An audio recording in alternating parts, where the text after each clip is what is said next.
ప్రియులారా, ఈరోజు మన భారతదేశంలో అధికారంలోనికి ఎవరు వచ్చినా సరే ముందుగా వారు ఆలోచించేది ప్రజా సంక్షేమం గురించి.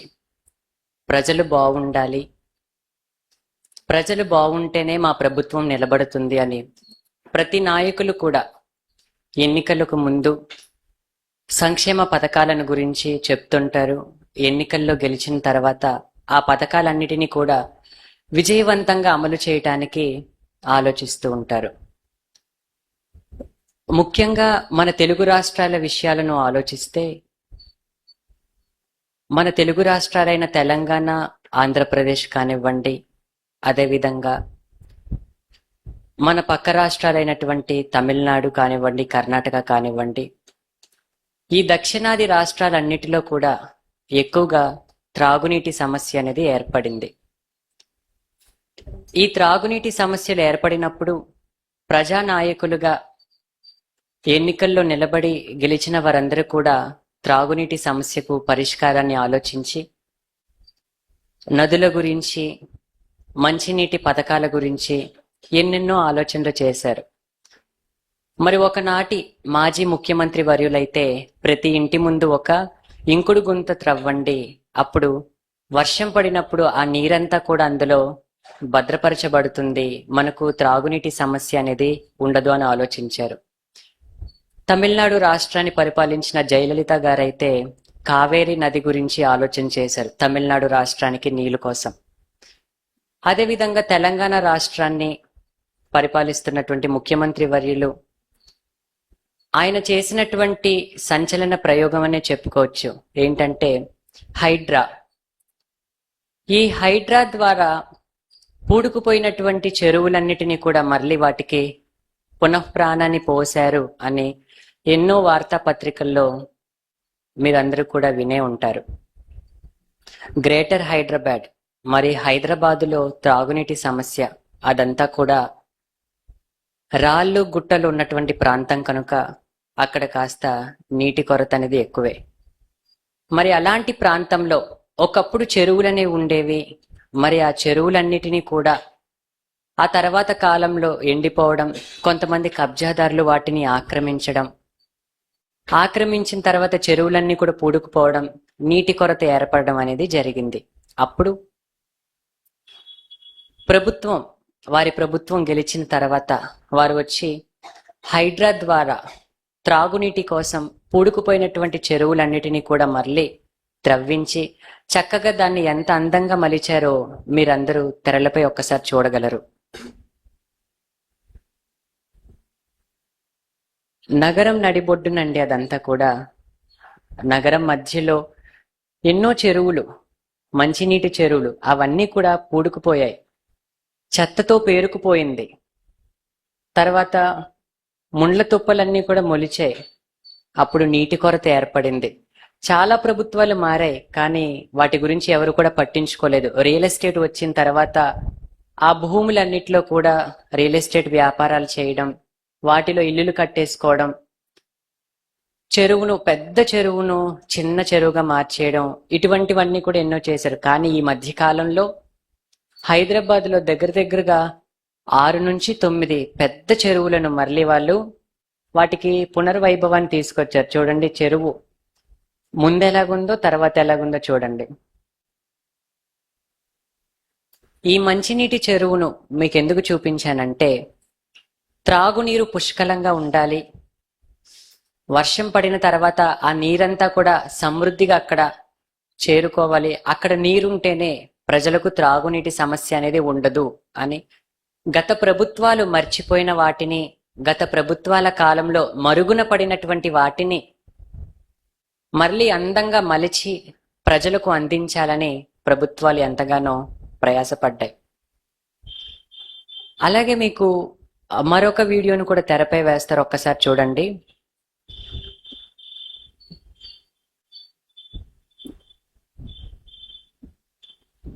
ఒక ప్రాచీన కట్టడానికి సంబంధించిన వీడియో మీకు తెరపైన వేస్తారు, ఒక్కసారి తిలకించండి.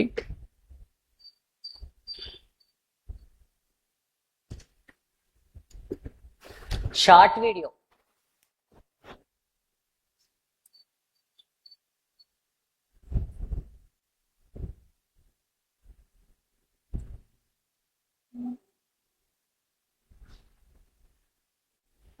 అది పౌజ్ చేయండి. ఇది కూడా పెద్ద పెద్ద సిటీస్ లోనేనండి. ఇది ఒక ప్రాచీనమైనటువంటి కట్టడం. ప్రాచీన కాలంలో దీనిని నిర్మించారు.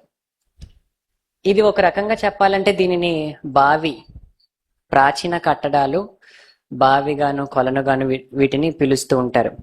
ఇది కూడా నగరం మధ్యలో ఉంది. ఇది చూడడానికి ఎలాగుందండి? కట్టడం అయితే మనకు కనబడుతుంది, కానీ మొత్తం అంతా కూడా చెత్తతో నిండుకొని పోయింది. దాని లోపల ఎన్నో వ్యర్థాలు ఉన్నాయి. ప్లాస్టిక్ వ్యర్థాలు, చెత్త, తర్వాత లోపలంతా కూడా మట్టి పూడుకుపోయింది, తర్వాత పిచ్చి మొక్కలు వచ్చేసింది. ఇకపోతే జనులందరూ కూడా వారి ఇంటిలో ఉపయోగించిన తర్వాత వచ్చేటటువంటి వ్యర్థాలన్నిటిని కూడా తీసుకొని వచ్చి వాటిలో నింపివేయడం, ఇదంతా కూడా మనం ఇక్కడ చూస్తున్నాం. చూసారా, చూడడానికి ఎంత అసహ్యంగా, ఏదో పనికిరాదు, దాన్ని చూస్తే ఇది పనికిరాదు, ఇందులో మనం చెత్తలు వేసుకోవచ్చు అన్నట్లుగా కనబడుతుంది. అయితే ఒక కమిటీ అనేది ఏర్పడి ఇలా పాడైపోతున్నటువంటి ప్రాచీన కట్టడాలను, ఇలాంటి సంపదను అంతటిని కూడా బాగు చేయాలి అని ఆలోచించి స్వచ్ఛందంగా ముందుకొచ్చారు. అలా ముందుకొచ్చినటువంటి వారు ఏం చేశారంటే ఆ ప్రాంతానికి వెళ్ళిన తర్వాత ఆ ప్రాంతంలో ఉన్నటువంటి ప్రజలందరికీ కూడా ముందు చెప్పాలి కదండి. ఇప్పుడు ఎవరో వచ్చి బాగు చేసేస్తారంటే ఎవరు ఒప్పుకుంటారు చెప్పండి? ఆ ప్రజలతో మాట్లాడి దానిని శుద్ధి చేయాలి అని ఒక వర్గం ఏర్పడి ముందుకొచ్చారు. వచ్చి దానిని క్లీన్ చేసినప్పుడు అందులో ఎన్నో పాత పాడుబడిపోయినటువంటి మందు సీసాలు, వ్యర్థాలు, వీటన్నిటితో నిండిపోయినటువంటి ఆ బావిని, ప్రాచీన కట్టడాన్ని ఎలా పునర్వైభవాన్ని దానికి తీసుకుని వచ్చారో వీడియో ద్వారా చూడగలరు.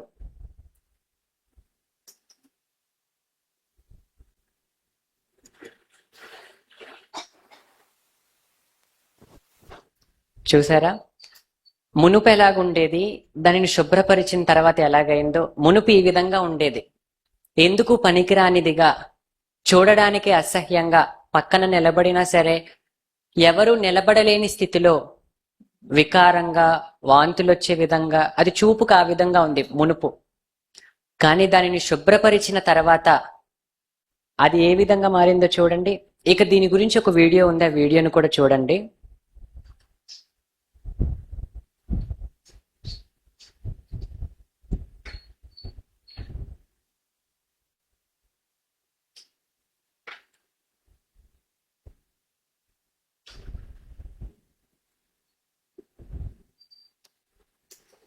మునుపు మీరు చూసినప్పుడు లోపల లోతంత లేదేమో, పైకి మాత్రమే చిన్న కట్టడంగా కనిపిస్తుందేమో అనుకున్నారు. కానీ దాన్ని శుభ్రపరిచిన తర్వాత మీరు గమనిస్తే చూడండి, ఎంతమంది కార్మికులు వచ్చి దాన్ని పరిశుభ్రంగా మారుస్తున్నారు. శిథిలావస్థకు చేరిపోయినటువంటి ప్రాచీన కట్టడం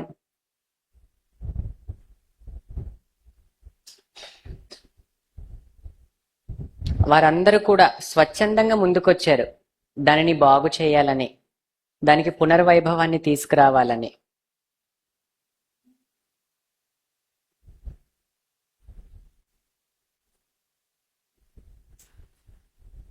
చూసారా, శుభ్రపరుస్తున్న కొద్దీ ఎంత లోతుగా ఉందో ఆ బావి. పౌజ్ చేయండి. ఇందాక చూసినప్పుడు చెత్తతో పేరుకుపోయి ఏదో చిన్నదిగా కనబడింది, కానీ దానిలో ఉన్న వ్యర్థాలు, ఎంత వ్యర్థాలు నిండుకుపోయిందో మీకు తెలియాలంటే ఈ బొమ్మ చూడాలి. అది ఎంత లోతులో ఉందో చూడండి. లోపలికి వెళ్ళేసరికి దాంట్లో అందమైన మెట్లున్నాయి, లోపల వరుసగా చక్కగా రాతితో చెక్కినటువంటి స్తంభాలు ఉన్నాయి, మంచి మంచి మెట్లు, తర్వాత దీపాలు పెట్టుకోవడానికి చూడండి స్తంభాలు, వాటన్నిటితో ఎంత బాగుందో చూడండి. అంటే గట్టి స్తంభాలు ఉన్నాయి, దానికి గట్టి స్తంభాలు, గట్టి రాతి స్తంభాలతో. చూసారు ఆ కట్టడం ఎంత లోతుగా ఉందో. అంటే ఇందాక మనం పై భాగాన్ని చూసాం, వ్యర్థాలు అంతగా పేరుకుపోయాయి. మరి అంత ఎక్కువైనటువంటి వ్యర్థాలన్నిటినీ కూడా తొలగించిన తర్వాత అది అంత సుందరంగా మారింది. ఇక దీనిని అంత సుందరంగా మార్చవలసినటువంటి అవసరత ఏంటి? ఇది కేవలం ఒక కట్టడం మాత్రమే కాదండి. దీనిని శుభ్రపరిచిన తర్వాత కొన్ని లక్షల లీటర్ల త్రాగునీరు ఇందులో స్టోరేజ్ అవుతుందట. వర్షం పడుతుంది కదా, వర్షం పడిన తర్వాత కానివ్వండి, మంచినీరంతా కూడా ఇందులో చాలా మంచినీటిని ఇందులో నిల్వ చేసుకోవచ్చు, మంచినీరును ఇందులో దాచుకోవచ్చు. మొదట మనం చూసినప్పుడు మనకు అలా కనిపించలేదు, కానీ దాన్ని శుభ్రపరిచిన తరువాత దాని యొక్క విలువ, దాని యొక్క అవసరత, అది ఎంత మంచినీటిని అందులో నిల్వ చేయగలమో ఈ వీడియో చూసిన తర్వాత మనకు అర్థమైంది. వీటన్నిటినీ కూడా మీరు మనసులో పెట్టుకోండి. ఒక్కసారి మనం బైబిల్ గ్రంథానికి వెళ్దాం. పాత నిబంధన కాలంలో ఆదాము హవ్వల దగ్గర నుంచి మనందరికీ కూడా తెలుసండి, దేవుడు ఇశ్రాయేలీలను ఏర్పాటు చేసుకున్నారు. ఇశ్రాయేలీలను దేవుడు కంటికి రెప్పలా వాళ్ళని కాచి కాపాడుతూ రావటం, ఇదంతా కూడా మనకు తెలుసు. అలాంటి సమయంలో ఇశ్రాయేలీలు రాజును కోరుకున్నారు. ముందు సౌలు గారు రాజయ్యారు, ఆ తర్వాత దావీదు గారు రాజయ్యారు. మహారాజైనటువంటి దావీదు గారు ఏం ఆలోచన చేశారంటే, దేవునికి ఒక మందిరాన్ని నిర్మించాలి. ఎందుకంటే అప్పటి వరకు దేవుడు ఎక్కడ ఉంటున్నాడు? డేరాలలో, గుడారాలలో ఉంటున్నాడు. కాబట్టి దేవునికి ఒక మంచి మందిరాన్ని నిర్మించాలి అని దావీదు గారు అనుకున్నారు. అలాగ అనుకున్న తర్వాత దేవుడేమో దావీదు గారిని విశ్రాంతి తీసుకోమని చెప్పడం, ఆ తర్వాత సొలొమోను వచ్చి మందిర నిర్మాణం చేస్తారని చెప్పడం, ఇదంతా మనకు తెలుసు. ఒక్కసారి మనం బైబిల్ను తెరిచి చూసినట్లయితే దినవృత్తాంతముల మొదటి గ్రంథము 29వ అధ్యాయము మొదటి వచనము. దినవృత్తాంతముల మొదటి గ్రంథము 29వ అధ్యాయము మొదటి వచనము. తరువాత రాజైన దావీదు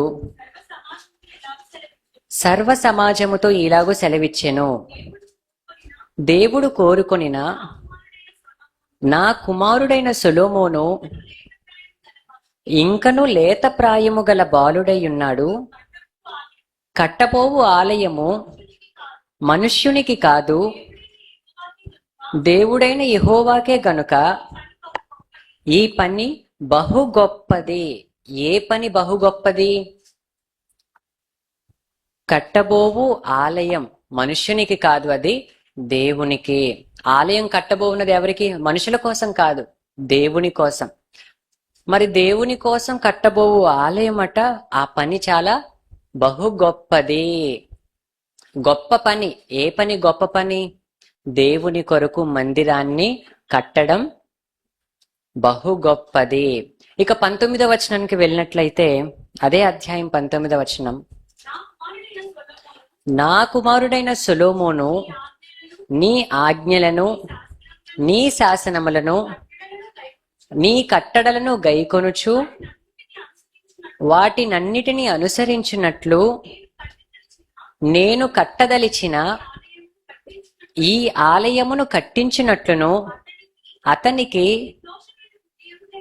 నిర్దోషమైన హృదయమును దయచేయుము. ఈ వచనాన్ని మనం చూస్తే, నా కుమారుడైన సొలొమోను నీ ఆజ్ఞలను, నీ శాసనములను, నీ కట్టడలను గైకొనుచు.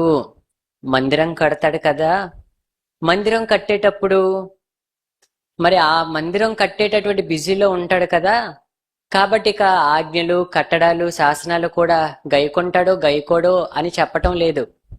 మందిరాన్ని కట్టేటప్పుడు ఆజ్ఞలు, శాసనములు, కట్టడలు వాటన్నిటిని కూడా గైకొనుచు, వాటన్నిటి చొప్పున కూడా అనుసరిస్తూ అప్పుడు ఏం చేయాలి? ఈ ఆలయమును కట్టించాలి. అలాగే అతనికి నిర్దోషమైన హృదయమును దయచేయుము. ఆలయం కడితే సరిపోతుంది కదండి? కాదు. ఆలయాన్ని కట్టాలంటే దేవుని కట్టడలను, శాసనములను వాటన్నిటిని కూడా గైకొనుచు అనుసరిస్తూ నిర్దోషమైనటువంటి హృదయం కలిగి ఉండాలి. సొలొమోను గారు మందిరాన్ని నిర్మించారు. మందిరాన్ని నిర్మించిన తర్వాత మందిర పవిత్రత విషయంలో కూడా ఎంతగానో శ్రద్ధ వహించారు. మందిరం పవిత్రంగా ఉండాలి, నిర్మించే వాళ్ళ యొక్క హృదయాలు కూడా పరిశుద్ధంగా ఉండాలి. నిర్మిస్తున్నటువంటి సొలొమోను గారు దేవుని యొక్క ఆజ్ఞలను, కట్టడలను అనుసరించి గైకొనుచు వాటి ప్రకారం జీవించాలి. మరి ఈ విధంగా మందిరాన్ని నిర్మించారు. మందిర నిర్మాణం జరిగిన తర్వాత ఎంతో మంది రాజులు వచ్చారు. ఆ తర్వాత రాజ్యం అంతా కూడా ముక్కలైపోయింది, రెండుగా విడిపోయింది. అష్షూరు చెరకు వెళ్ళిపోయారు, కొందరేమో బబులోను చెరకు వెళ్ళిపోయారు. దేవాలయం అంతా కూడా ఏమైంది? పాడైపోయింది. ఇక దేవాలయం అష్షూరు చెర, బబులోను చెరకు ఇశ్రాయేలీలు యూదులు వెళ్ళిపోయిన తర్వాత పాడైపోయింది అనుకుంటే పొరపాటు. రాజుల పరిపాలన కాలంలోనే దేవాలయం కాస్త పాడయింది. ఎందుకంటే దాన్ని ఎవరు కూడా సరిగా పట్టించుకోవట్లేదు. ఈ విషయం మనకు అర్థం అవ్వాలంటే రాజుల జీవిత చరిత్రలో భాగంగా మనం ఒక రాజు గురించి చూద్దాం. రాజుల గ్రంథం, రెండవ రాజుల గ్రంథం 22వ అధ్యాయం, రాజుల రెండవ గ్రంథం 22వ అధ్యాయం మొదటి వచనం. యోషియా ఏలనారంభించినప్పుడు 8 వాడై. యోషియా ఏలనారంభించినప్పుడు 8 వాడై. ఇక్కడ రాజ్యపాలన చేస్తున్నది ఎవరు? యోషియా. యోషియా ఏలనారంభించినప్పుడు అంటే ఇక్కడ అధికారంలోనికి ఎవరొచ్చారు? రాజైన యోషియా అధికారంలోకి రావడం జరిగింది. మరి అతని కాలంలో ఏం జరుగుతుంది అని మనం కొంచెం క్రిందకి వెళ్ళినట్లయితే 5వ వచనం.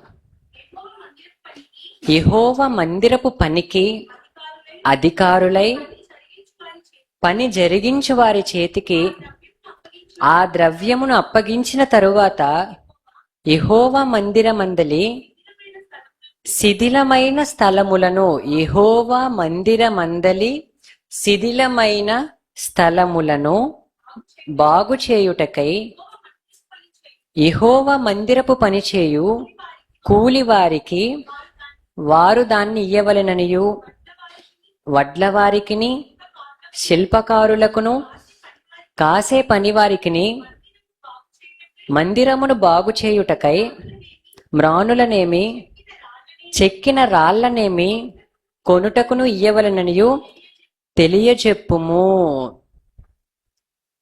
యెహోవా మందిరములోని శిథిలమైన భాగాలను బాగు చేసేటటువంటి పని యోషియా గారు అక్కడ అప్పచెప్పమని చెప్పడం జరుగుతుంది. యోషియా గారి కాలంలో దావీదు గారు రాజైన తర్వాత దేవునికి మందిరాన్ని కట్టాలనుకున్నారు.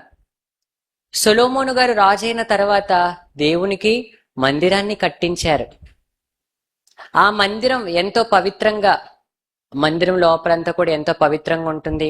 అలాగే మందిరం లోపల అర్చనలు చేసేవారు కానివ్వండి, యాజకులు, వీరందరూ కూడా ఎంతో పవిత్రతను నిష్టను పాటించేవారు. ఇదంతా మనకు తెలుసు. కానీ తర్వాత యోషియా గారి కాలం నాటికి ఏమైపోయింది? మందిరం శిథిలావస్థకు చేరుకుంది. అప్పుడు యోషియా గారు ఏం చేశారు? మందిరాన్ని బాగు చెయ్యాలి అనేటటువంటి ఆలోచన చేశారు. అలా మందిరాన్ని బాగు చేస్తున్నప్పుడు వారికి ఏం దొరికిందో తెలుసా? క్రింది వచనాలకు మనం వెళ్ళినట్లయితే 8వ వచనం. అంతట ప్రధాన యాజకుడైన హిల్కియా యెహోవా మందిరమందు ధర్మశాస్త్ర గ్రంథము నాకు దొరికెనని. ధర్మశాస్త్ర గ్రంథం దొరికింది అని అంటున్నాడంటే మందిరం యొక్క పరిస్థితి ఎలా ఉందో ఆలోచించండి. అంటే ధర్మశాస్త్ర గ్రంథం మరుగున పడింది, మందిరం శిథిలావస్థకు వచ్చింది, ధర్మశాస్త్ర గ్రంథం మరుగునుంది. అప్పుడు ఆ మందిరాన్ని బాగు చేసేటప్పుడు వారికి ఏం దొరికిందట? ధర్మశాస్త్ర గ్రంథం దొరికిందంట. ధర్మశాస్త్ర గ్రంథం దొరికిన తర్వాత ఆ గ్రంథాన్ని తెప్పించి తర్వాత దాన్ని చదివించుకొని రాజు పశ్చాత్తాపపడ్డం, ఆ గ్రంథంలో వ్రాసి ఉన్న వాటన్నిటిని కూడా వినిన తర్వాత రాజు భయపడటం, అమ్మో మనం వెంటనే మారు మనసు పొందకపోతే ఇలాంటి శిక్షలు మనం అనుభవిస్తామా, మన పరిస్థితి ఇంత భయంకరంగా మారిపోతుందా అని రాజు చాలా బాధపడటం, మిగిలిన వారందరికీ కూడా చదివించటం, ఇదంతా కూడా అధ్యాయంలో మీరు తర్వాత ఇంటికి వెళ్ళి చదవగలరు. రాజైన యోషియా కాలం నాటికే మందిరమేమో శిథిలావస్థకు చేరుకుందట, ధర్మశాస్త్రమేమో మరుగున పడింది. మరి దానిని శుద్ధి చేసినప్పుడు ధర్మశాస్త్ర గ్రంథం దొరికింది. అసలు దావీదు గారు దేవుని పట్ల ఎంత భయము భక్తి కలిగి ఎంత యథార్థంగా జీవించేవారో మనందరికీ తెలుసు. కానీ ఆ తర్వాత వచ్చిన వారందరూ ఏం చేశారు చూడండి. మందిరాన్ని పట్టించుకొనక, ధర్మశాస్త్రాన్ని పట్టించుకొనక వాటిని పక్కన పడేశారు. అలాంటి పరిస్థితి అనేది ఏర్పడింది. ఆ తర్వాత యూదులు, ఇశ్రాయేలు వీరందరూ కూడా చెరలోనికి వెళ్ళిపోయి చల్లా చెదురైపోయిన తర్వాత మరలా మందిరాన్ని బాగు చేయటానికి నెహెమ్యా గారి సందర్భం మనం చూసినట్లయితే, నెహెమ్యా గ్రంథం 2వ అధ్యాయం 17వ వచనం. నెహెమ్యా గ్రంథం 2వ అధ్యాయం 17వ వచనం. అయితే వారితో నేను ఇట్లాంటిని, మనకు కలిగిన శ్రమ మీకు తెలిసి ఉన్నది. చదవండి. యెరూషలేము ఎట్లు పాడైపోయెనో, దాని గుమ్మములు అగ్ని చేత ఎట్లు కాల్చబడెనో మీరు చూచి ఉన్నారు. ఆ తర్వాత చూడండి, యెరూషలేమట పాడైపోయిందట. దాని గుమ్మములు, యెరూషలేము ఎలా పాడైపోయిందో మీకు తెలుసు అని నెహెమ్యా గారు చెప్తే, ఆ తర్వాత వారందరికీ కూడా ధైర్యాన్ని నింపుతారు. ఆ అధ్యాయం అంతా కూడా మనం తర్వాత చదివినట్లయితే, పాడైపోయినటువంటి మందిరాన్ని బాగు చేయడమే కాకుండా మందిరాన్ని బాగు చేసే సమయంలో మనుష్యులలో ధైర్యాన్ని కూడా అక్కడ నెహెమ్యా గారు నింపుతున్నారు.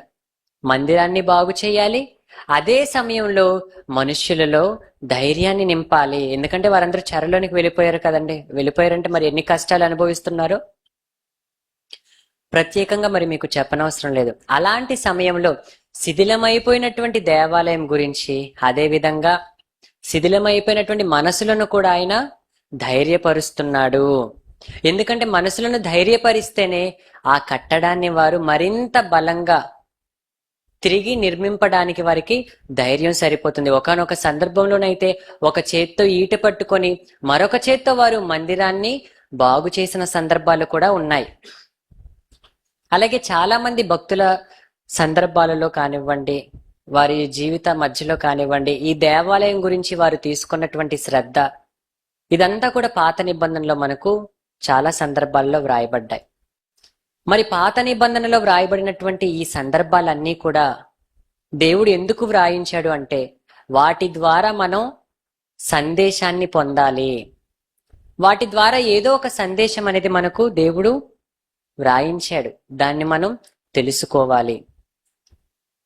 మరి శిథిలమైపోయినటువంటి దేవాలయాల గురించి వారు ఎంతగా ఆలోచన చేశారో ఇప్పటి వరకు మనం చూసాం. మరి క్రొత్త నిబంధనకు వచ్చేసరికి అసలైన దేవాలయం ఏంటి అని మనం నేర్చుకున్నాం. చెప్పండి, అసలైన దేవాలయం అంటే ఏంటి? దేహమే దేవాలయం. మన దేహమే దేవునికి ఆలయము. మీ దేహము దేవునికి ఆలయమై ఉన్నది, జీవము గల దేవునికి ఆలయమై ఉన్నదని మీరు ఎరుగరా? అంటే మన దేహమే దేవాలయం. మరి ఒకప్పుడు ఆ దేవాలయాలు శిథిలావస్థకు వెళ్ళిపోయినప్పుడు, ఆ దేవాలయంలో ఉండవలసినటువంటి ధర్మశాస్త్రం మరుగున పడినప్పుడు రాజు మేల్కొని ఆ మందిరాన్ని బాగు చేయించి ధర్మశాస్త్రాన్ని రప్పించి చదివించి ప్రజలందరికీ కూడా వినిపించినట్లు మనం పాత నిబంధనలో చదువుకున్నాం. మరి క్రొత్త నిబంధనకు వచ్చేసరికి మన దేహమే దేవాలయం అని మనందరికీ కూడా తెలుసు. మరి ఈ దేహం అనే దేవాలయాలు శిథిలావస్థలో ఉన్నాయా, లేదంటే దేవుని కొరకు ఉపయోగకరంగా ఉన్నాయా అని ప్రతి ఒక్కరు కూడా ఆలోచించుకోవాలి. ఆదివారం ఆరాధనకు వస్తున్నాం, బాప్తిస్మం తీసుకున్నాం, రొట్టె ద్రాక్షరసం తీసుకుంటున్నాం, సంఘంలో సహవాసంలో మనం పాల్గొంటున్నాం.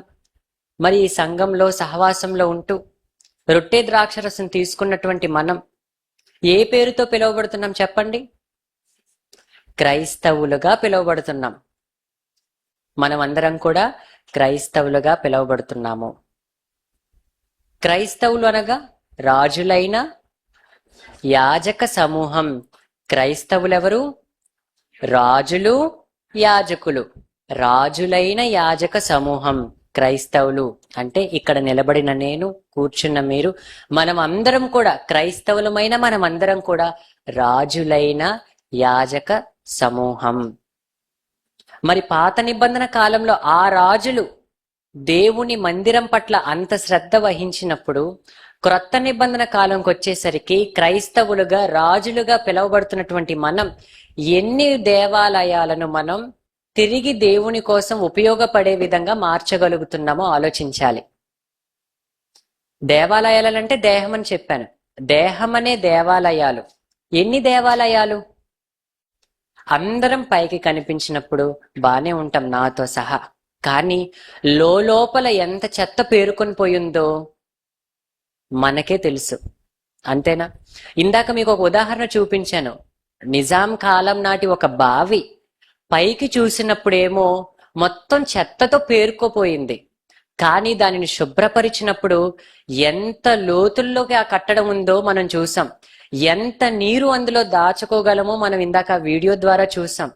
అలాగే చెరువులు, పూడుకోపోయినటువంటి చెరువులను తిరిగి బాగు చేసినప్పుడు వాటి అందం కానివ్వండి, వాటి వైశాల్యం కానివ్వండి, వాటిలో ఉన్నటువంటి నీరు కానివ్వండి, ఎంత నీటిని నిల్వ చేసామో వీటన్నిటిని కూడా మనం చూసాం. పైకి కనబడేది కాదు, దానిని శుభ్రపరిచినప్పుడు దాని విలువ ఎంతుందో, ఆ ప్రాచీన కట్టడాల విలువ అనేది బయటపడింది. అలాగే మన దేహం 6 అడుగుల దేహమే, కానీ ఇందులో చక్కగా ఊడ్చి అమర్చితే చెడ్డవైన మరి 7 దయ్యములు వచ్చి ఉంటాయని అన్నాడంటే లోపల ఉన్నటువంటి ఆలయం ఎంత పెద్దదో ఆలోచించండి. ఎందుకంటే దేవుని ఆలయంలో చెత్త పేరుకుపోయింది అంటే దయ్యం వచ్చి కూర్చుండిపోయింది. మరి అలాంటి సమయంలో ఏం చెయ్యాలి?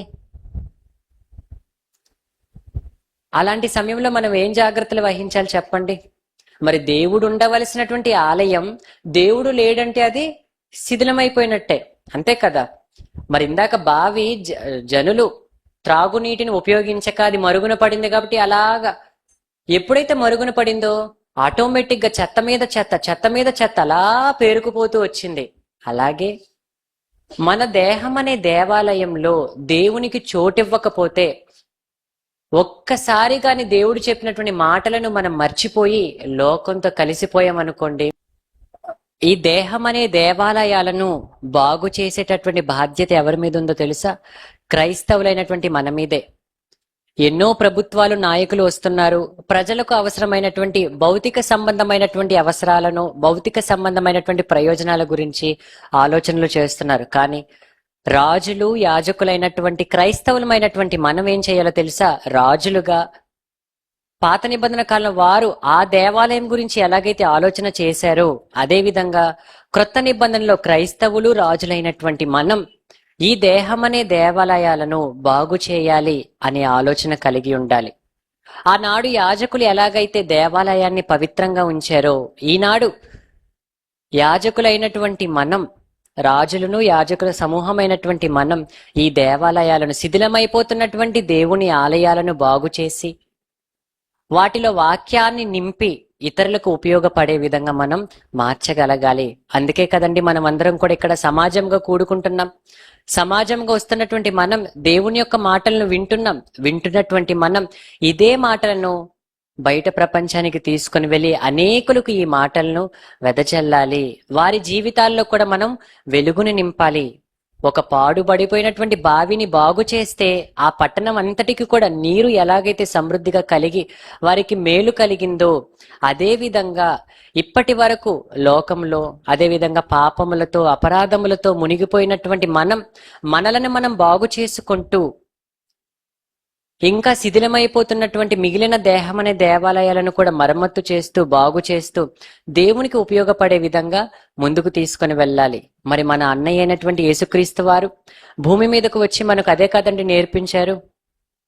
మరి యేసుక్రీస్తు వారు వచ్చి సమరయ స్త్రీ దగ్గరికి వెళ్ళినప్పుడు సమరయ స్త్రీతో మాట్లాడుతూ ఏం చెప్పారు? నేనిచ్చు నీళ్లు త్రాగువారు ఎప్పుడు కూడా దప్పికొనరు. ఇవి ఏ నీరు? ఇవి జీవజలములు. మరి ఈ నీరు దేనికి అవసరం? ఆత్మకు అవసరం.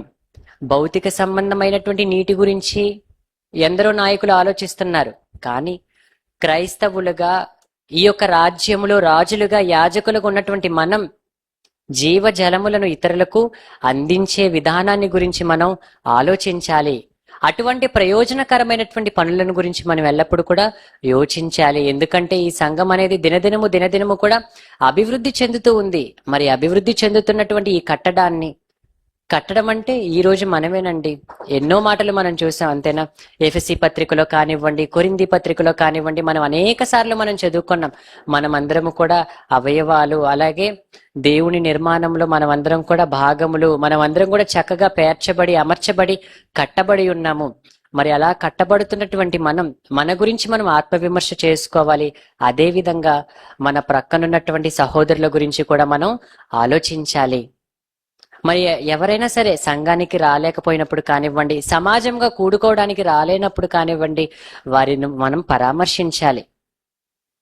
సహోదరులుగా మనం భావించి వారిని ప్రేమించి వారి యొద్దకు వెళ్ళి, మీరెందుకు ఈ రోజు సహవాసానికి రాలేకపోయారు, ఎందుకు మీ రోజు సమాజంగా కూడుకోవడానికి రాలేదు అని మనం ప్రేమపూర్వకంగా వాళ్ళని పరామర్శించాలి.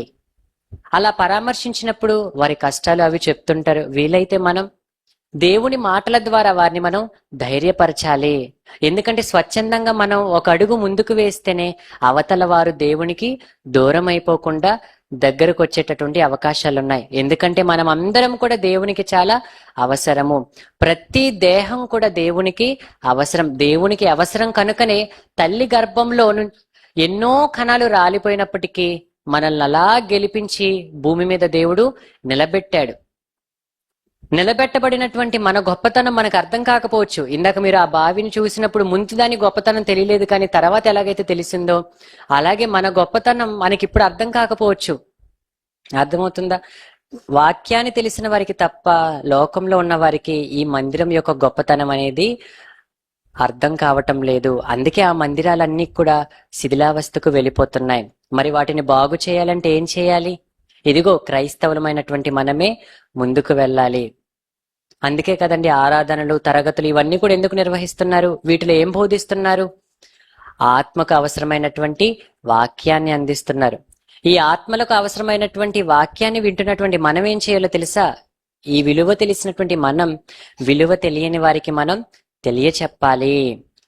ఇది ఎవరో ఒకరిద్దరు చేస్తే సరిపోదండి, అందరూ కలిసి కట్టుగా చేస్తేనే శిథిలమైపోయినటువంటి దేహం అనే దేవాలయాలన్నీ కూడా బాగుపడతాయి. మరి పాత నిబంధన కాలంలో, యోషియా గారి కాలంలో కానివ్వండి, నెహమ్యా కాలంలో కానివ్వండి, వారందరూ కలిసి పనిచేశారు. అలాగే ఇప్పుడు మీకు ఇందాక చూపించినటువంటి వీడియోస్ లో కూడా ఎంతో మంది స్వచ్ఛందంగా ముందుకొచ్చారు లోకంలో ఉన్నటువంటి భౌతికమైనటువంటి బావులను శుభ్రం చేయటానికి. ఒక బావిని శుభ్రం చేయాలంటే లోపల పాడైపోయినవి, విరిగిపోయినవి, పూడుకుపోయిన చెత్త ఎంతో ఉంటది కదండి. మరి వాటన్నిటిని తీయాలంటే ఎంత కష్టం చెప్పండి. అలాగే శిథిలమైపోయిన మనిషి శిథిలమైపోవడం అంటే ఏంటండి? మనసు విరిగిపోవటం, మనసు శిథిలమైపోవటం. దేవునికి కూడా ఎలాంటి మనసు కావాలో తెలుసా? విరిగి నలిగిన మనసే దేవునికి ఇష్టమైనది. విరిగి నలిగిన మనసే దేవునికి కావాలట. మరి అలాంటి మనసులను బాగు చేసి దేవుని కొరకు అతికించి ఆ మందిరాలను నిలబెట్టేటటువంటి బాధ్యత మన మీదే ఉంది. అలా నిలబెట్టాల్సినటువంటి మనం ఎలాగుండాలో తెలుసా? బలమైన స్తంభాలుగా ఉండాలి. మరి స్తంభం బలంగా లేకపోతే ఎంత కట్టడమైనా కూలిపోతుందండి.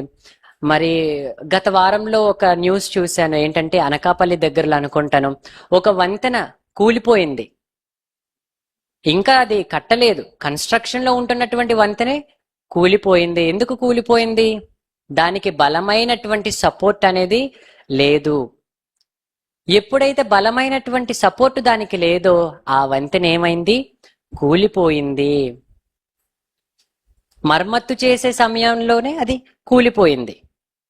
కొన్నేమో కొత్తవి కట్టక ముందే సగం వరకు రాగానే కూలిపోతున్నాయి. వీటన్నిటిని మీకు నేను ఎందుకు ఉదాహరిస్తున్నానంటే, శిథిలమైపోయినటువంటి దేవాలయాలు అనగా ఎన్నో ఆత్మలు, వాటిని బాగు చేసేటప్పుడు మనం ఎన్నో జాగ్రత్త వహించాలి. ముందు మనం బలంగా ఉండాలి. ఇందాక సొలొమోను గారి గురించి కూడా మాట్లాడుతూ అదే కదా చెప్పారు. ఆజ్ఞలు, శాసనాలు, కట్టడలు ముందు సొలొమోను అనుసరిస్తూ గైకొని నిర్దోషమైన మనస్సుతో మందిరాన్ని కట్టాలి. అంటే ముందు తనకు తాను స్థిరపడి బలపడి దేవునిలో ఉంటూ దేవుని మందిరాన్ని నిర్మించాలి. అలాగే ఈ రోజు కూడా క్రైస్తవులైనటువంటి మనమందరము కూడా స్తంభాలుగా బలపడాలి. మరి ప్రారంభ శతాబ్దంలో కూడా నూతన నిబంధన క్రైస్తవ్యం ఆరంభమయ్యేటప్పుడు మరి స్తంభాలుగా ఎంచబడినటువంటి వారు ఎవరండి? గలతీ పత్రికలో మనం చదువుకున్నాం. గలతీ పత్రిక 2వ అధ్యాయం 9వ వచనం మనం చూడగలిగినట్లయితే, గలతీ పత్రిక 2వ అధ్యాయం 9వ వచనం మనం చూడగలిగినట్లయితే,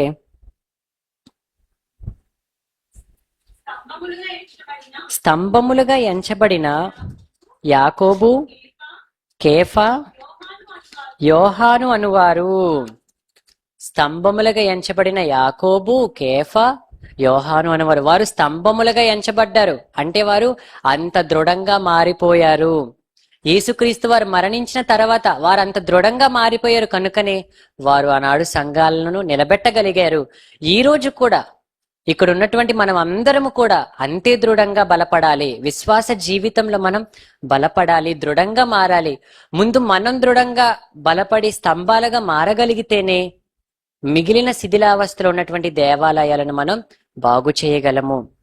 మరి లోకంలో ఎన్నో శిథిలమైపోతున్నటువంటి దేవాలయాలను బాగు చేయడానికి ఈరోజు ప్రొజెక్టర్ ద్వారా సువార్త కార్యక్రమాలు జరిపిస్తున్నాం, ఎన్నో సభలు నిర్వహిస్తున్నాం, ఎన్నో కార్యక్రమాలను చేస్తున్నాం. ఎందుకు? వాటన్నిటి ద్వారా దేవునికి మహిమ కలగాలి, వాటన్నిటి ద్వారా ఆత్మలనేవి రక్షింపబడాలి, దేవుని యొక్క ప్రేమను తెలుసుకుని వారు మరలా బాగుపడాలి. లోకంలో కలిసిపోయిన వారందరూ కూడా మరలా దేవుని కొరకు నిలబడగలగాలి. అందుకొరకే కదండి మనం అందరం కూడా ప్రయాసపడుతున్నాం.